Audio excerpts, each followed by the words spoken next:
After saving the crown prince, I did not reveal my own name, but instead gave the name of the maid beside me. This servant is named Shi Chui, for in my past life, when the crown prince came to propose marriage, he mistook the maid Shi Chui for me and fell in love with her at first sight. After years of marriage in the Eastern Palace without bearing an heir, the crown prince comforted me, even bringing a child from a collateral branch to raise under my care. Yet they were all bastards born from his illicit affair with Shi Cui. On the day of my coronation as empress, Shi Cui, pregnant, stole my imperial robe and smiled defiantly at me. Does this robe truly suit me? Wearing it, I too resemble an empress. In my fury, I ordered her clothes stripped off. Just as I raised my hand to strike, Xiao Ling shoved me off the high platform. I fell, bloodied, into his arms. Panicked, he clutched my hand. I didn't mean to. Shi Chui was wrong. But she's carrying a child. I only wanted to protect her from your anger. Having been reborn into this life, he harbors deep, secret affection for the maidservant by my side. I shall grant him his wish. Let him take a household servant as his consort. Returning from offering incense at the temple of the guardian nation, misty mountain fog shrouded the landscape. The same time, the same place, a figure staggered into view, blood staining his brocade robes, collapsing before the carriage. The carriage halted abruptly. Ziyun, the maid who accompanied me, gasped softly, "Miss, a young gentleman is injured." Hearing Ziyun's familiar cry, I remained utterly still. In my previous life, upon hearing Ziyun's alarm, I lifted my veil and stepped from the carriage, using the wound-healing medicine carried in the carriage. I saved him, his face smeared with blood, yet his sword-like brows and starry eyes remained undeniably handsome and noble. After taking the medicine, the man on the ground showed some improvement, forcing himself to stay awake. His gaze softened as he asked me, "What is your name, young lady?" I wish to repay your kindness someday. I had reached marriageable age, yet I was raised in seclusion. Father disapproved of my appearing in public, but in the brief moment of hesitation, he had already lost too much blood and fainted. This time, I would do things differently. Gazing at the same man collapsed before the carriage, I did not reach for the wound medicine. Instead, I drew the dagger kept in the carriage for self-defense.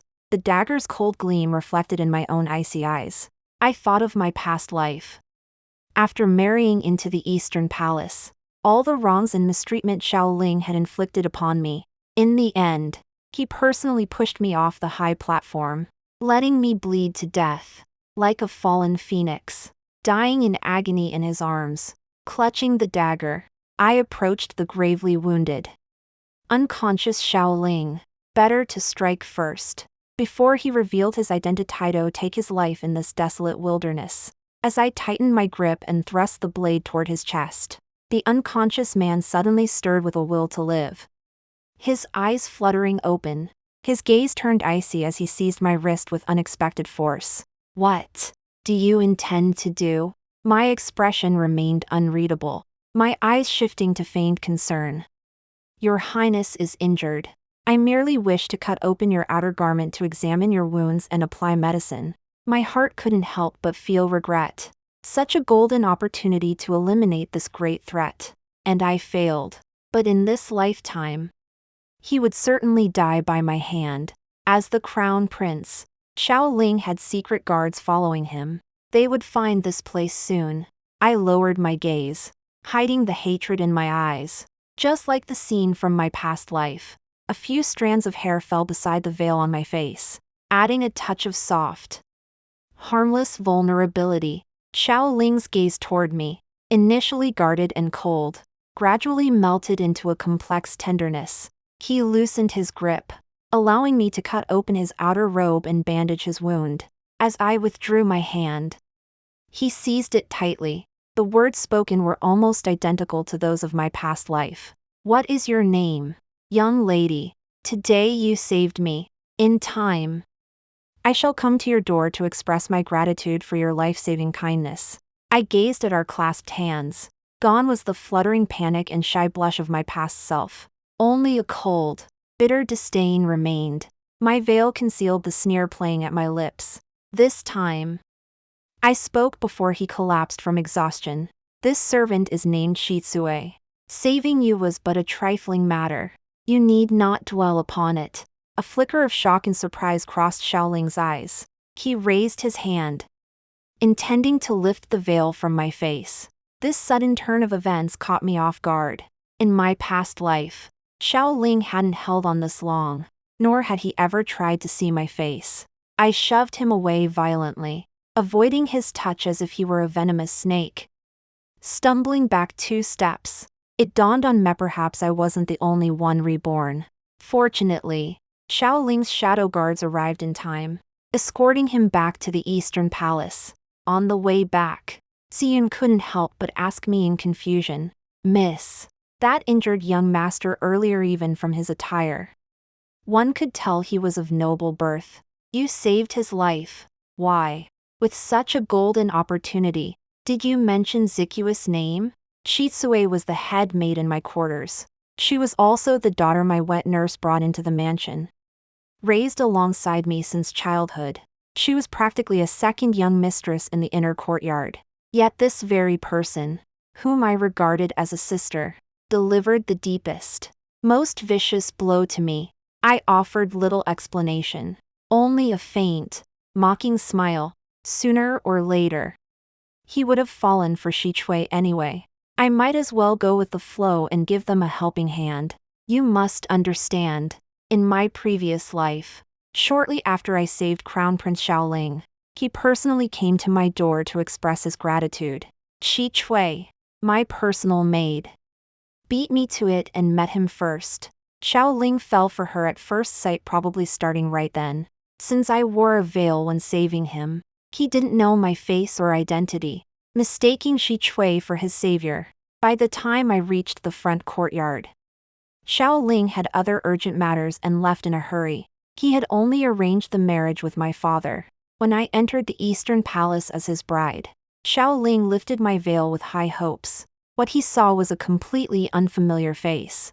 To this day, I still remember his furrowed brow, the shock that turned to disgust, and how he stepped back.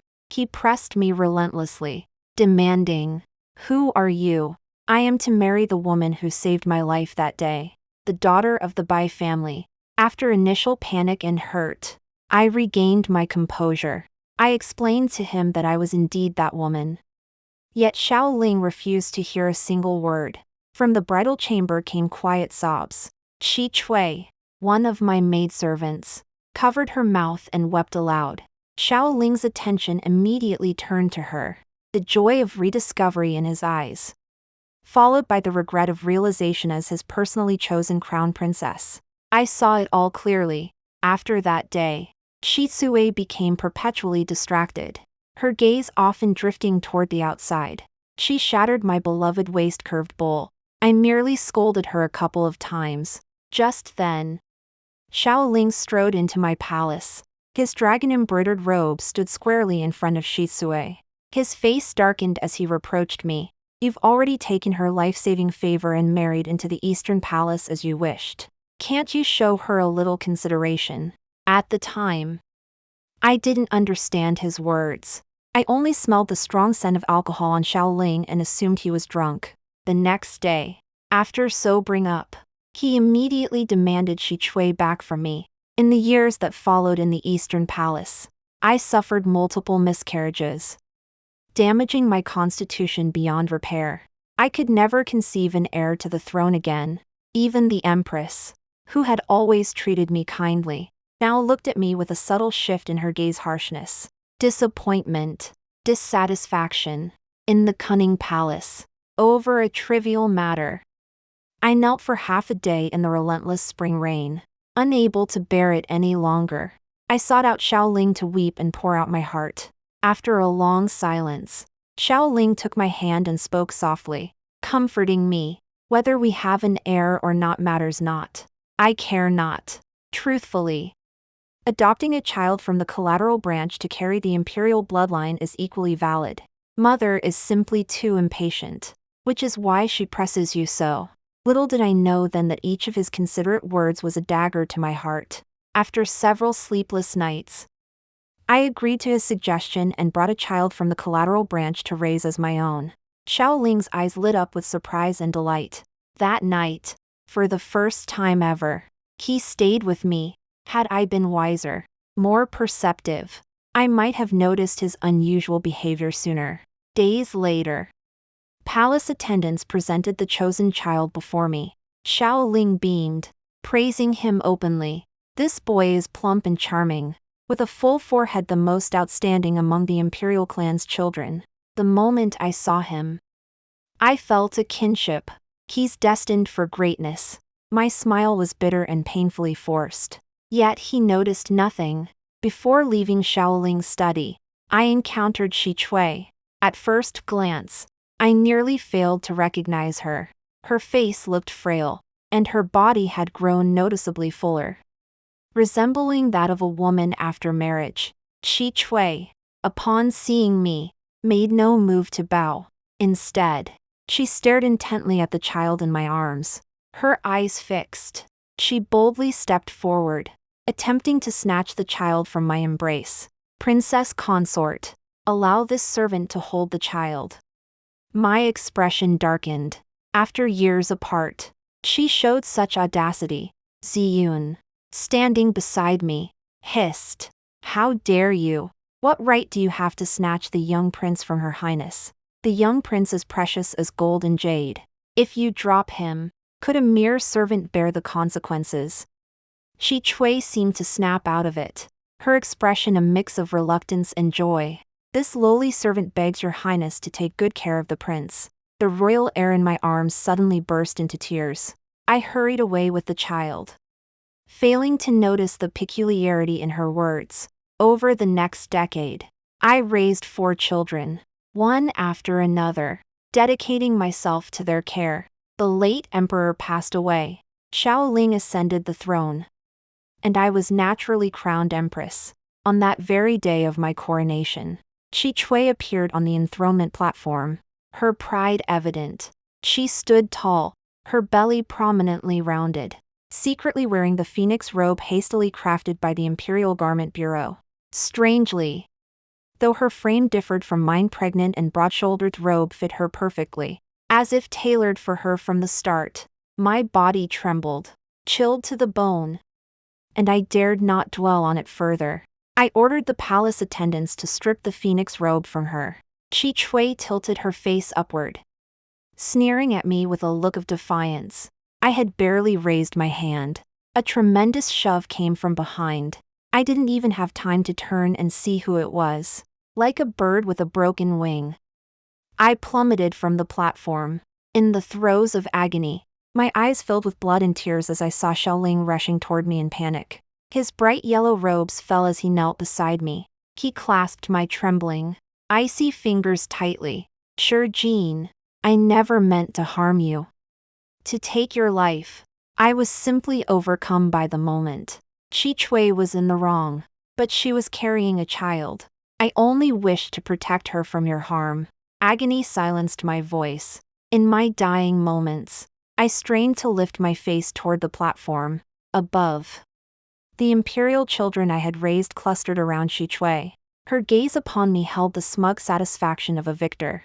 Upon closer look, the gradually unfolding features of those children all bore her resemblance.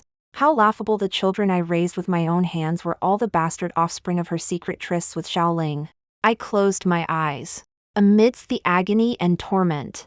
Just before my consciousness faded completely, I heard Xiaoling's reproachful sigh at my ear. "In this lifetime, you should never, ever have taken credit for Shi Cui's kindness, nor oppressed and bullied her." In that moment, I finally understood. Xiaoling had mistaken his benefactor, and my greatest mistake was saving him this ingrate from the very beginning. Returning from offering incense, I came back to the Bai family residence. I had the matrons from the rear courtyard bring Shi Chui forward to kneel before me. This was our first meeting since my rebirth. 16-year-old Shi Cui bore a faint resemblance to me upon closer inspection. especially in her exposed eyes. Having lived comfortably in the Bai household, she enjoyed near-master status. My indulgence had nurtured her into a delicate, aristocratic beauty. Chi Chui knelt on the ground, trembling with fear, her lips pressed tightly together. I noticed an enamel bracelet on the wrist where she clutched the hem of her skirt. The enamel bracelets had originally been a pair. One adorned my own wrist, while the other I had placed in my trousseau chest.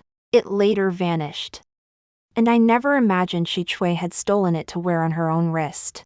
Coincidentally, this very bracelet was the one I wore when I rescued Xiaoling. Xiaoling saw the bracelet on her wrist and thus mistook her for me. Yet in my past life, she had so many chances to explain, yet chose instead to persist in her deception. She had always been my most favored. Thus, when brought before me to kneel, she still defied me, demanding, "This servant knows not what offense I have committed. How have I angered my mistress?" I set down the tea lid I'd been grinding between my fingers, pointing casually at her wrist. "Stealing from the household, her heart unwilling yet her hands unclean. By family law, she shall be put to death." While what? Sicuous face shot up, her eyes wide with disbelief. "Execution," I repeated flatly. "Why haven't you carried out the sentence?" It wasn't just her who couldn't believe it. Every servant in the back courtyard was stunned. I treated Shitsue like a sister, never once punishing her. And now, over a mere bracelet, I demanded her life. "Carry out the sentence." Two matrons stepped forward, white silk ropes in hand. Chi Chui tried to flee, but her struggles were futile. I touched my flat abdomen. In my previous life, every excruciating miscarriage had also been her and Xiaoling's doing. The white rope coiled around her neck, tightening slowly. At first, Shisue cried and begged for mercy, but soon, she couldn't utter a sound. Many servants in the back courtyard trembled in fear, unable to watch. Only I remained calm and satisfied throughout. Cruel, compared to all her betrayals against me in my past life. What was this? As Shitsue lay dying, suddenly, someone kicked open the back courtyard gate. A golden brocade robe flashed past, knocking over two maidservants. He scooped up Shi Chui, delicate as a pear blossom, fragile as if the wind might scatter her, and held her in his arms. Xiao Ling, who had just bandaged his wounds and rushed over to the Bai family, looked at me with eyes full of disappointment. His eyes were red, his gaze fierce. I met his gaze, filled with utter hatred. Utterly unmoved, not a single ripple stirred within me. I had seen that look far too many times in my past life. His voice cracked with anger as he shouted, "Bai Shijin, how could you be so vile?" I knelt before the throne and begged for the imperial decree to marry Shitsue as crown princess. After hearing this, I sipped the icy cold tea. The chill mingled with bitterness, seeping straight to my heart. He was even more impatient than in my past life. Impatient to marry an illiterate servant girl as his wife. What I must do, naturally, is grant them their wish. Chi Chui is the future crown princess. Who dares lay a hand on her again? The courtyard fell into stunned silence. Xiao Ling's eyes blazed with intensity as he asked me with a hint of mockery, "Bai Shijin, you've reincarnated too, haven't you? That's why you couldn't wait to make your move on Shi Chui the very first time." My cold smile remained unchanged. "Your Highness' words. I do not understand." Ziyun, standing beside me, couldn't help but speak up. "As a servant, Chi Chui has repeatedly stolen the young mistress' belongings. Shouldn't she be punished according to household law?"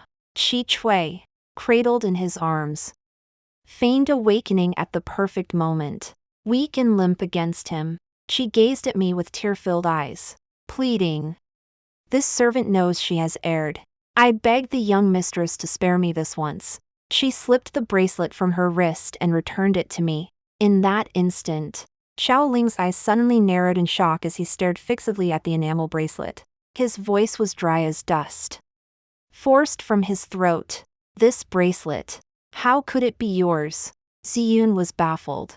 The enamel bracelet is a precious Western import. Naturally, it belongs to my young mistress. Shitsue is merely a servant of the Bai household. Does your highness intend to turn the tables on us? Shaoling's body trembled, the sound of his teeth clenching audible. He asked me, in my past life, why didn't you explain? Hearing this, I felt a wave of laughter. Had I explained, and had he listened, in the end, what could be salvaged? Our hearts were equally ashen. I still remember Shi Chui by his side, though she held no official status, merely a palace maid. Xiao Ling treated her differently. During a night banquet in the Eastern Palace, she deliberately tampered with the soup, adding almond powder, a substance Su Liangdi couldn't tolerate. It caused Su Liangdi to suffer a public humiliation, her face swelling and turning crimson. Later, Su Liangdi struggled to breathe, nearly losing her life. I merely enforced palace regulations and imposed punishment. Xiao Ling shielded her before I could react, his gaze turning icy as he fixed it on me. Everyone makes mistakes. Shi Chui is new to the Eastern Palace and unfamiliar with many duties. Why must you seize this opportunity to lash out and deliberately make things difficult for her? It was a minor incident, and Su Liangdi is unharmed. As crown princess, you should lead with kindness and restraint. Being so aggressive only drives people further from you. His words poured cold water over me, a barrage of criticism that reduced me to the laughingstock of the banquet. Amidst this exchange, the imperial decree granting marriage, secured by Xiao Ling for her, arrived at the Bai residence. Everyone proceeded to the front courtyard to receive the decree. The palace attendant delivering it remained unchanged. Yet the decree itself was different. In my previous life, it had been a decree granting marriage between Xiao Ling and me. This time, my name had been replaced with Shitsue. Shi Chui was merely a servant of the Bai family. Even with Xiao Ling's petition, her status remained too low. Thus, the decree added a second clause. Our Bai family must adopt Shi Chui as an adopted daughter, elevating her to the position of second young miss of the household, placing her on equal footing with me. My fingers tightened beneath my sleeves. I concealed my expression, rose, and accepted the imperial decree on behalf of my maid, Shi Chui. This lifetime, Xiao Ling, who had finally married Shitsue as he wished, was now deathly pale, panicked and filled with regret. He could scarcely lift his head to meet my gaze. It's a mistake. I made a mistake. I'll explain everything to Father Emperor. Sure, Jean. Endure just a little longer. Wait for me. I clenched the imperial decree in my hand, a bitter smile tugging at my lips. Can an imperial decree be revoked so easily? Did the crown prince kneel before the Qianqing palace for nothing? Hearing Xiao Ling intended to plead with the emperor to recall the marriage decree, Chi Cui's form swayed, as fragile as a reed in the wind, and she suddenly collapsed to the ground. The instant she fell, Xiao Ling, who had been standing beside me, immediately rushed forward and gathered Shi Chui into his arms. That instinctive gesture couldn't deceive anyone. It made sense. Really, he had cherished Shi Chui for an entire lifetime. If he hadn't loved her to the bone, how could he have fathered child after child with her? How else could he have schemed to sever my own fertility, ensuring their bastard offspring could be registered under my name, entered into the imperial genealogy, and become true royal blood? This lifetime, not only will I not tear them apart, I will personally escort the maid Shitsue into the Eastern Palace. Unworthy of such honor, yet burdened by it. That crown adorned with 6 dragons and 3 phoenixes is no easy thing to wear. Shitsue lay unconscious, her face drained of color, appearing all the more pitiful. Xiao Ling cradled her, his eyes betraying unmasked anxiety. Sure, Jean, if you must blame anyone, blame me. I was blind, mistaking the wrong person in both lifetimes. The imperial decree is final. Shitsue is now your sworn sister. Never mistreat her again. Never treat her as mere servant. After speaking, Xiao Ling hurried off with her in his arms. seeking a physician. It was not until evening that Shi Chui was personally escorted back by Xiao Ling. Stepping down from the carriage, Shi Chui was as cheerful as a sparrow. She carried the brocade box to my room. By candlelight, she tilted her small face upward, timid yet triumphant as she addressed me. Sister. Now we're truly sisters by marriage.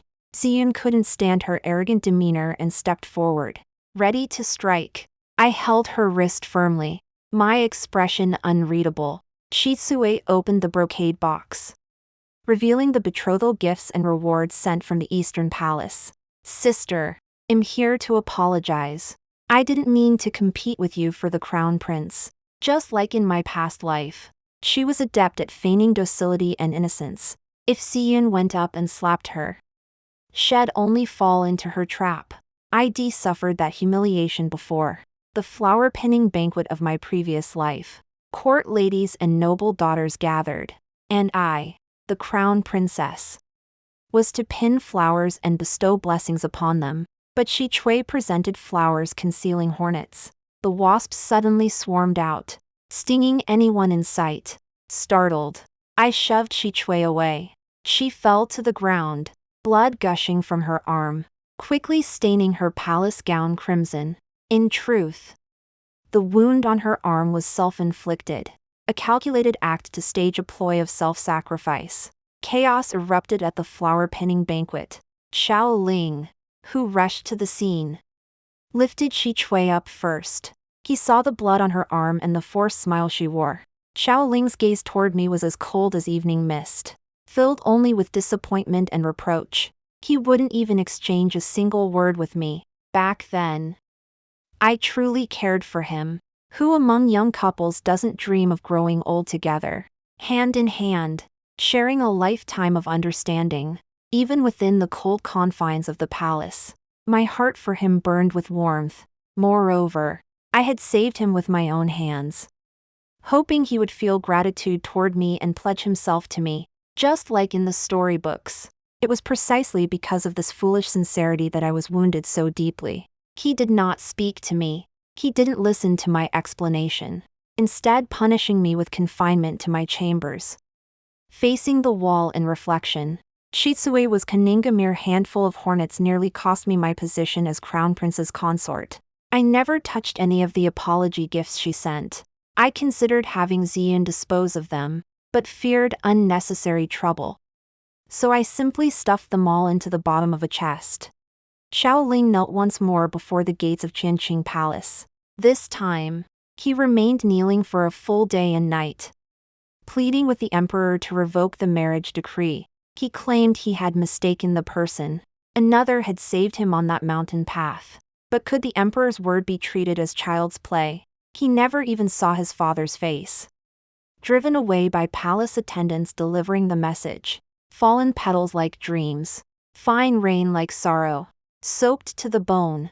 Xiao Ling waited outside the Bai family's ancestral hall until he found me. His voice cracked. Sure, Jean. Would you bear the hardship of becoming my secondary consort in this life? I swear I will treat you well. To make up for it, should you ever desire the Empress throne, I shall grant it to you. I waited for him to finish speaking urgently, then sneered, pointing to a small patch of white hemp cloth on my front. He froze. All sound caught in his throat. My mother has passed away. For the loss of one's parents, one wears mourning clothes for 3 years. I must observe this mourning period. I will not marry within these 3 years. I spoke slowly and softly. In my past life, when mother heard I was to marry into the Eastern Palace, she feared it would delay my marriage. So she endured, clinging to her last breath with bitter medicine, suffering for a long time. This life, I stayed by mother's side and saw her off. Xiao Ling stood trembling in the dim rain. Drops clung to his lashes. His face was ashen as he murmured, "It wasn't like this in my past life. It shouldn't be like this." My smile held a chill. The world is like a chessboard, each game is new. Your Highness, many things are bound to change. For instance, in my past life, I died at the hands of him and Shi Cui. Who could have known that starting over in this life would change everything? Who would be the ultimate victor? Half a month later, Shisue was utterly triumphant. Like a sparrow suddenly perched on a branch, I, her nominal sister, was tasked with escorting her to her wedding. Before stepping into the bridal sedan chair, Chi-Chui feigned 2 tears of reluctance. I truly don't know why His Royal Highness the Crown Prince has fallen so deeply for me. After all, sister is the legitimate daughter far more suited to be crown princess than I. She knew not the reason. I, of course, knew better than anyone. This path, adorned with flowers and fueled by raging flames, was one I personally chose for her. Since in my past life, they were so deeply entangled in love, living together without marriage, hiding in the Eastern Palace and bearing so many children. Of course I must make it happen. Let the world see the Crown Prince's choice, and I hope Xiaoling doesn't regret it too soon. Chicui's tears held a smile. Sister, I will never forget your kindness. I withdrew my hand from hers without a flicker of emotion. No need for gratitude. Securing your position as Crown Princess is what truly matters. Chi-Chui, triumphant and self-assured, showed not the slightest regard for her status as Crown Princess. Sister, rest assured, His Highness the Crown Prince cherishes and adores me so deeply. He would never allow me to be mistreated in the Eastern Palace. I smiled. The imperial family is the most ruthless of all. Soon enough, she would understand this truth. A woman seeking to stand firm must never rely solely on a man's fragile affection. Xiaoling, clad in dragon phoenix wedding robes for the betrothal, remained unchanged from my past life, towering on his steed, noble and handsome. Yet as he passed through the crowd, his gaze fixed deeply upon me, even as he escorted the bride into the palanquin. Not a trace of joy graced his face. I returned to the Bai residence and ordered the gates shut. My fingers traced the enamel bracelet around my wrist. When executing Shisue that day, I had prepared 2 options. Either kill her silently or expose the truth of my past life. Planting an indelible thorn in Crown Prince Xiaoling's heart, the woman he had gone to such lengths to marry was nothing more than a Bai family servant. Even the woman he had loved in his past life was merely a deceitful schemer who had deceived him his entire life with the pretense of saving his Ife.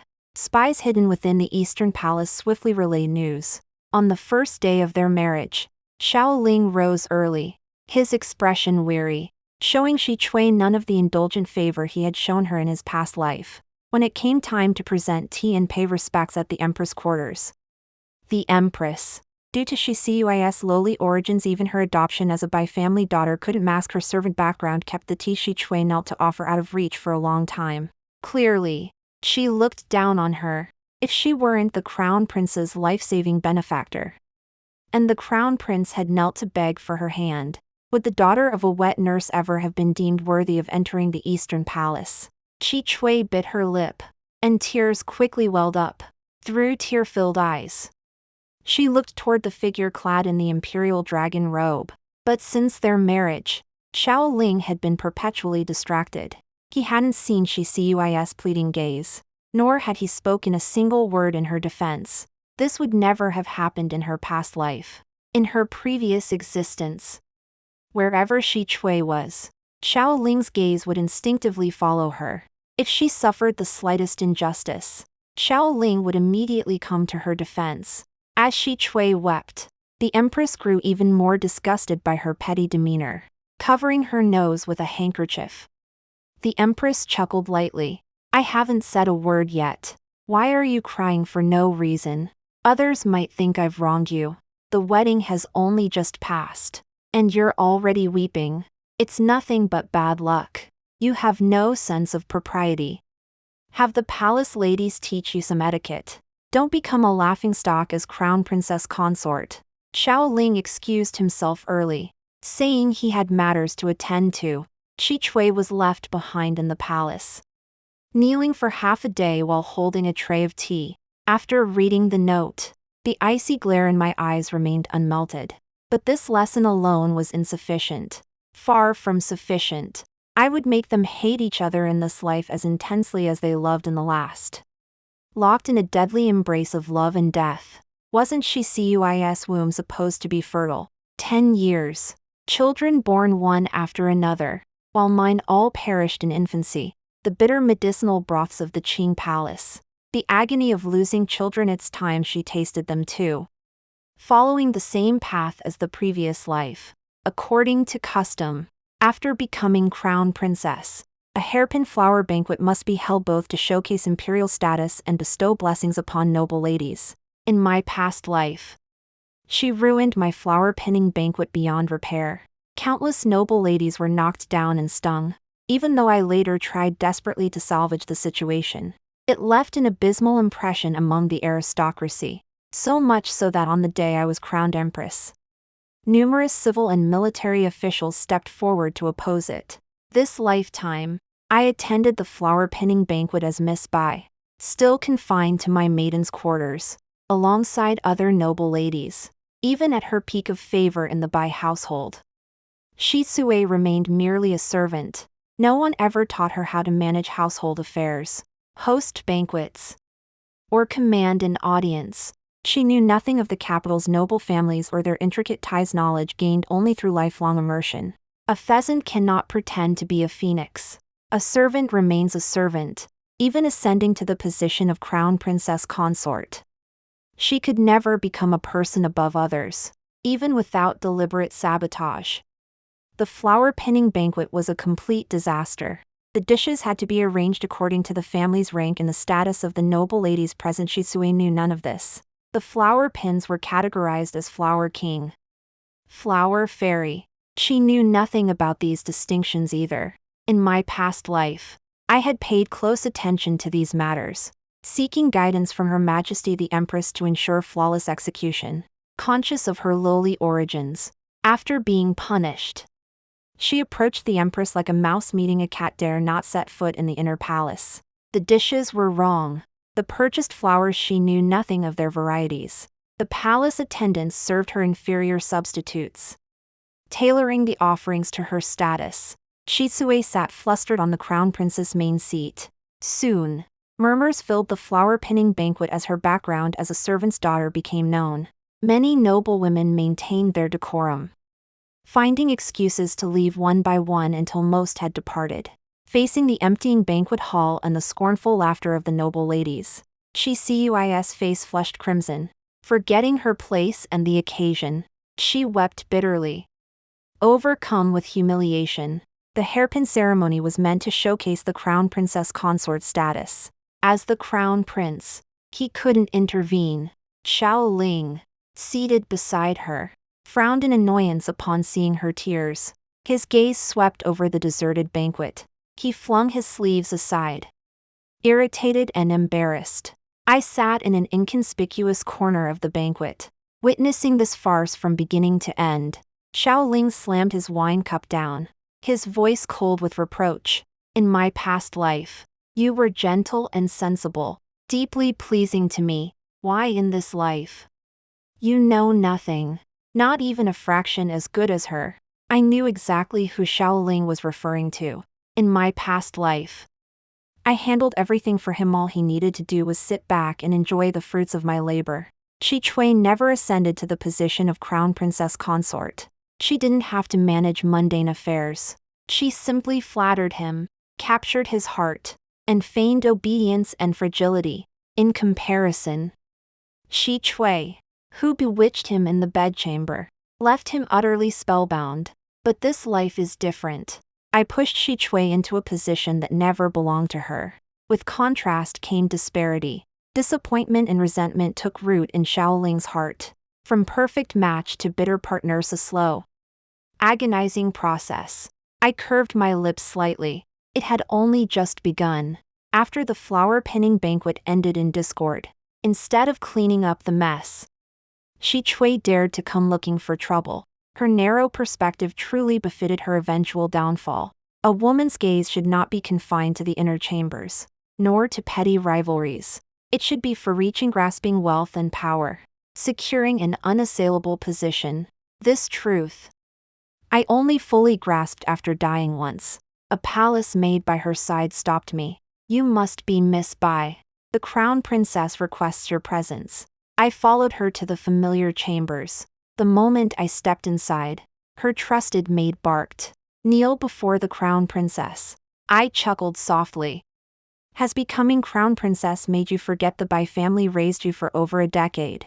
Perhaps you should kneel to your old masters first, repaying the Bai family's kindness, before I kneel to you. Your new master. Chicui's expression stiffened. She dismissed the attendants before feigning innocence and warmth. Sister misunderstands. Those maids are overly fixated on protocol. How could I bear to make you kneel before me? I presented the prepared wedding gift. For your joyous union with His Highness. I have little to offer. Only this necklace keepsake from our mother. This very necklace was also one she had retrieved from Mother's belongings in my past life to give me, precisely because it was Mother's keepsake. I never suspected it. Wearing it daily, little did I know she had hollowed it out and filled it with red musk. It caused me to conceive repeatedly, only to miscarry each time. Chi Chui grew up alongside me. Mother treated her with the same tender care she showed me. I never imagined she would exploit Mother to harm me so. Seeing the necklace I offered, Chicui's eyes reddened. She would refuse any other gift. But upon seeing this necklace, unless she truly possessed a heart of stone, she would accept it. Half a year passed. Xiao Ling, who should have been deeply favored by the emperor in this life, he was repeatedly scolded. Rumors even circulated in the palace several times about deposing the crown prince and appointing a new heir. I helped polish many of Xiao Ling's memorials and documents. I even advised him on numerous policies. Thus, I helped him secure the position of crown prince early on. But in this lifetime, Chi Chui, who remained by his side, was illiterate. She had never even been allowed to attend the clan's academy. Her only skill was her martial arts. Whenever she had free time, she would cling to the crown prince, seeking his company. Having risen to her position through dubious means, she could not tolerate other palace maids emulating her and drawing close to the crown prince. To secure her position as crown princess, this incarnation of Shitsue suppressed the palace maids, seizing every opportunity to slash the faces of any with even a hint of beauty. After a maid's face was scarred, she forbade the imperial physicians from treating the wound. She left it to rot and fester in the scorching summer heat, ensuring it would scar permanently, until Su Liandi, newly arrived at the Eastern Palace, stumbled upon the scene. She let out a shriek, convinced she had encountered a vengeful ghost in broad daylight. The incident alarmed the Empress. The Empress intervened, sending the disfigured maids out of the palace and paying them a hefty sum to keep them silent, finally quelling the matter. Because of this, the crown prince was reprimanded. Chi Chui was confined to the inner palace, forced to kneel before the solemn Buddha statue in repentance. The Empress had intended to have her copy sutras, only to discover she was illiterate. The Empress nearly fainted from fury, ultimately settling for making her memorize convoluted scriptures. Xiao Ling departed the Eastern Palace and arrived at the Bai family's doorstep.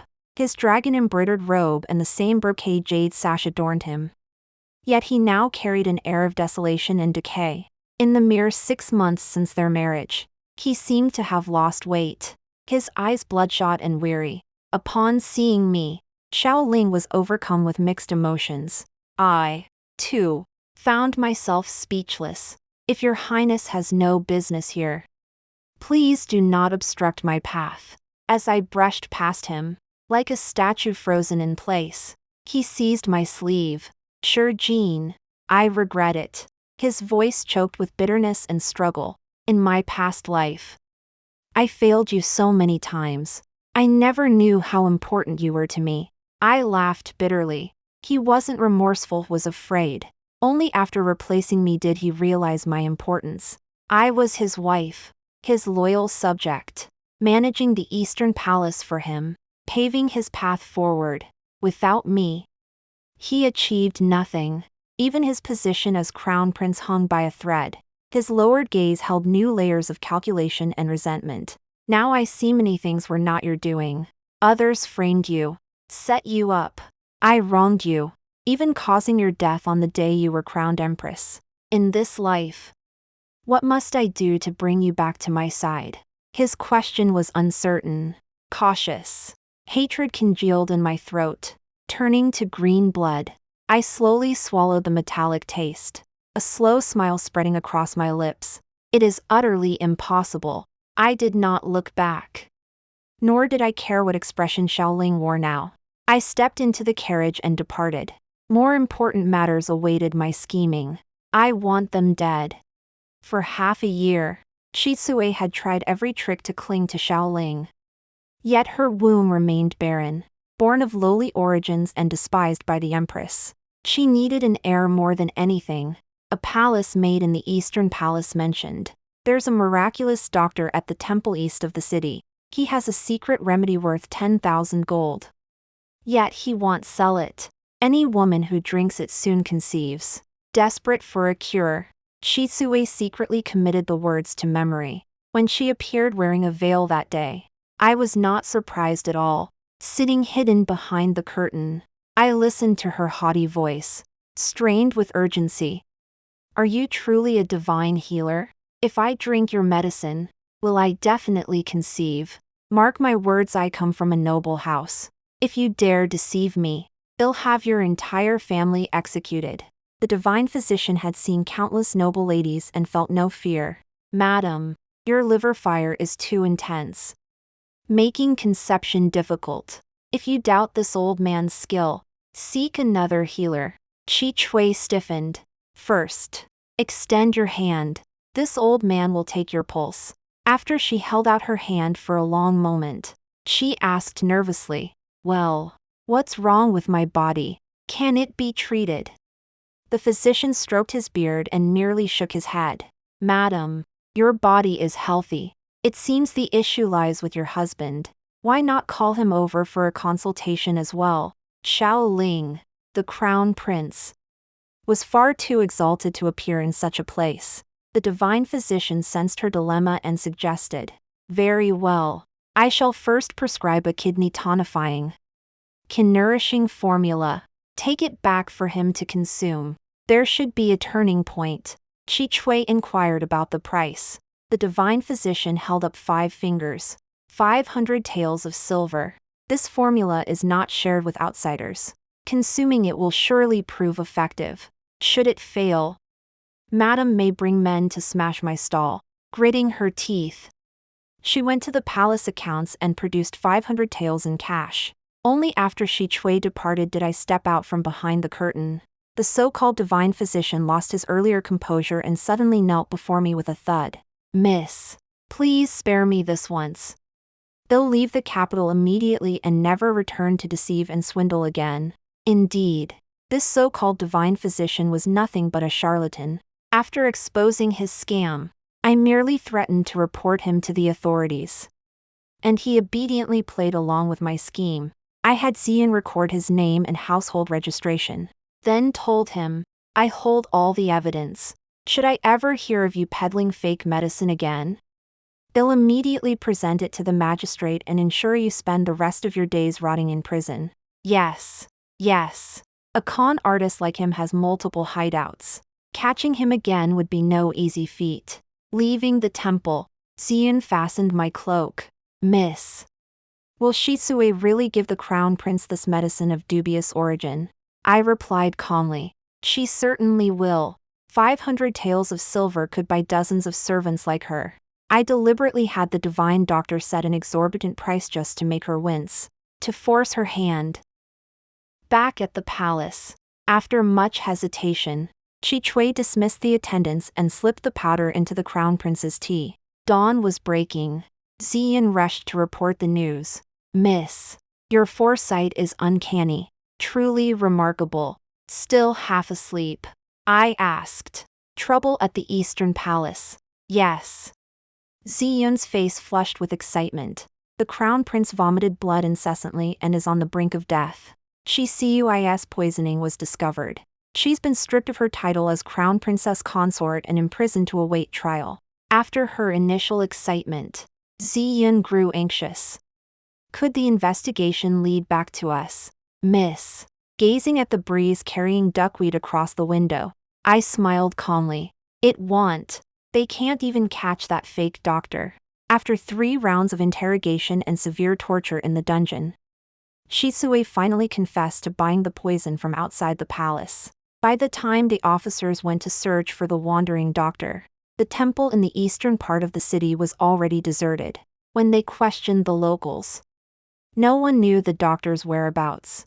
Finding him would take years, and even then, the case might never be solved. After several sleepless nights of treatment by the imperial physicians, Xiao Ling finally regained consciousness, his life narrowly saved. Upon learning Shi Chui had drugged him, his face contorted with fury, veins bulged on his temples as he raged, calling her a vile woman. On the day of her execution, he personally escorted her to the execution ground, overseeing the punishment. 2 lifetimes of deep affection, nothing but a mockery. Xiao Ling came seeking me again. This time, he appeared as lost and forlorn as a stray dog. Chicui's poison had been potent. The imperial physicians had pulled him back from the brink of death, but not without leaving lasting consequences. The once-spirited man now bore strands of prematurely gray hair at his temples. A newfound ingratiation flickered in Xiao Ling's smile. He drew a wax paper parcel from his robe. Poria cake, your favorite. I taught the cooks the recipe and made these myself. Fresh cuts marred his hands. This was his way of begging my forgiveness. Sure, Jean. Eat while it's warm. Judge my skill. I picked up a piece of the pure, translucent cake but did not take a bite. In my past life, to keep him by my side for just 2 more days, I had secretly studied cooking for a long time. Every day, I waited for him to return, serving him steaming hot soups. How was the lotus seed and pigeon soup? He paused, then realized I was asking about our past life. Xiao Ling nodded repeatedly. Your cooking was exquisite. I finished every drop, only to regret I could never taste it again in this life. His final sigh was filled with genuine sorrow. I couldn't help but chuckle. You see, I had never once made him lotus seed and pigeon soup, because he disliked the subtle bitterness of lotus seeds. As one might imagine, the meals I painstakingly prepared, the clear soup simmered over the small stove, all ended up in Ziku's belly. No wonder she was so well fed in the Eastern Palace. Recalling the past, Xiao Ling's eyes reddened. His voice choked as he asked me, Sure, Jean, if I hadn't mistaken my benefactor, could we have shared a harmonious marriage? Wouldn't we have become a legendary imperial couple, their story immortalized in history? I remained silent. Mistaking his savior was no excuse for his neglect of his own consort. How could one place hopes in such a heartless man? Amid my silence, he nearly wept. Sure, Jean. I regret it. I've regretted it for so long. In this life, you saved Mui. Did you give the name Shi Chui? Why didn't you reveal your true identity? Why did you make me miss you again? He actually murmured his reproach to me. I chuckled softly. Your Highness, you and Shisue have children and grandchildren. You even let her wear my imperial robes. Your devotion to her runs deep. How could I not grant her wish? Xiao Ling's face flushed crimson, then drained pale. After a long moment, he murmured, that was all in a past life. I've already made her pay the price. Forgive me. Without you, I've realized how desperate my situation is. Can you help me one last time? I can grant you the title of Crown Princess. I stared at him intently for a long moment, then laughed. Very well. Xiao Ling's face lit up with joy. I knew it. In the entire Eastern Palace, across 2 lifetimes, only you have ever been sincere with me. That vile Shisue stole the credit for saving your life and deceived me for an entire lifetime. I've already had her thrown into the mass grave, to be devoured by wild dogs and maggots. But Ziku's life alone was hardly enough. It still couldn't dispel the bitterness and rage burning in my chest. Suppressing my nausea, I offered him a plan, mentioning the locust plague that would soon strike. In my past life, after a prolonged drought, Locusts swarmed the fertile lands of Jiangnan. If your highness personally transports grain to Jiangnan to aid the victims handling every task yourself, without delegating, you will win the people's hearts and restore the emperor's image in his mind. I spoke slowly. As Xiao Ling listened, his eyes grew brighter. Finally, he clapped his hands excitedly and exclaimed, I remember now. Yes, yes, yes. A locust plague is imminent. I shall prepare immediately. Watching his eager figure depart, a smile as cold as a blade formed on my lips. In my past life, I had poured my very soul into orchestrating these very events for him. Yet this fool Xiao Ling, merely by briefly appearing under the scorching sun to placate the masses, was already complaining bitterly. Disgusted by the stench emanating from the disaster victims, soon he couldn't resist crawling into his tent, seeking Shi Chui to massage his stiff muscles.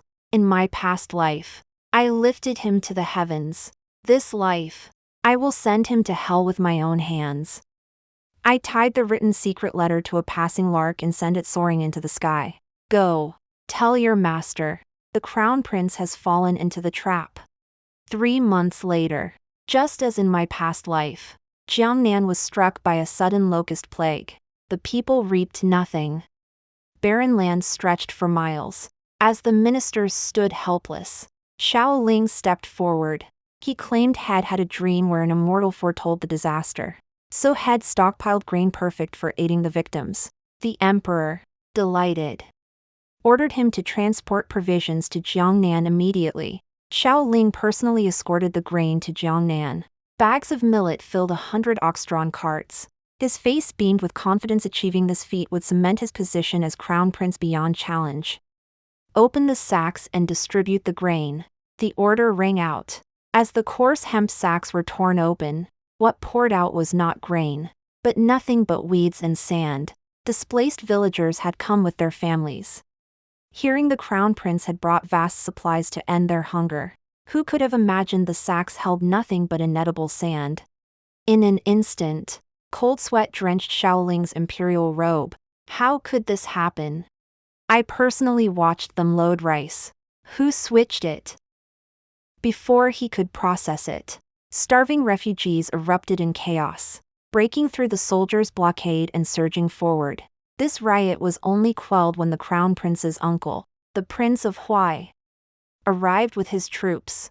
He ordered the distribution of porridge and grain to resume. The strong received less. The elderly, weak, women, and children received more. Peace finally returned to Jiangnan. The crown prince, missing since the uprising, was delivered to me by the Prince of Huai. The sack was opened, and the unconscious Xiao Ling collapsed before me. I lifted a cup of cold tea and poured it over his face to rouse him. Sure, Jean. Upon waking, Xiao Ling saw me as if I were his savior. Sure, Jean. Help me once more. This time, I will succeed. You will save me. Want you. Through 2 lifetimes, you've never abandoned me, aiding my ascent to the throne. Just let me return, and I'll immediately name you crown princess. Had lost the poise and dignity of his former life. Fear rendered him pitiful and groveling, crawling before me in grotesque submission, begging for my help, pleading to be released. I merely made a gesture. The 2 guards by Prince Huai's side easily hauled him up, dragging him like a dead dog onto the city ramparts. The view from the ramparts was superb. The evening breeze drifted by, caressing the strands of hair at my temple. Unfortunately, Xiao Ling had no interest in appreciating the night scenery. His lips trembled. His speech slurred as he asked me, Sure, Jean, why did you bring me here? Were you trying to surprise me? I smiled as I leaned close to his ear. Just like in his past life, when Head sighed and murmured reproaches into my ear. Is it a surprise that I'm sending you to your death? By Sure, Jean, you can't. I've already admitted my mistake. What good is admitting a mistake? 1 sentence. And you think to erase a decade of pain and humiliation, the despair of falling from the city wall, bleeding dry. Push him down. Don't let him die too quickly.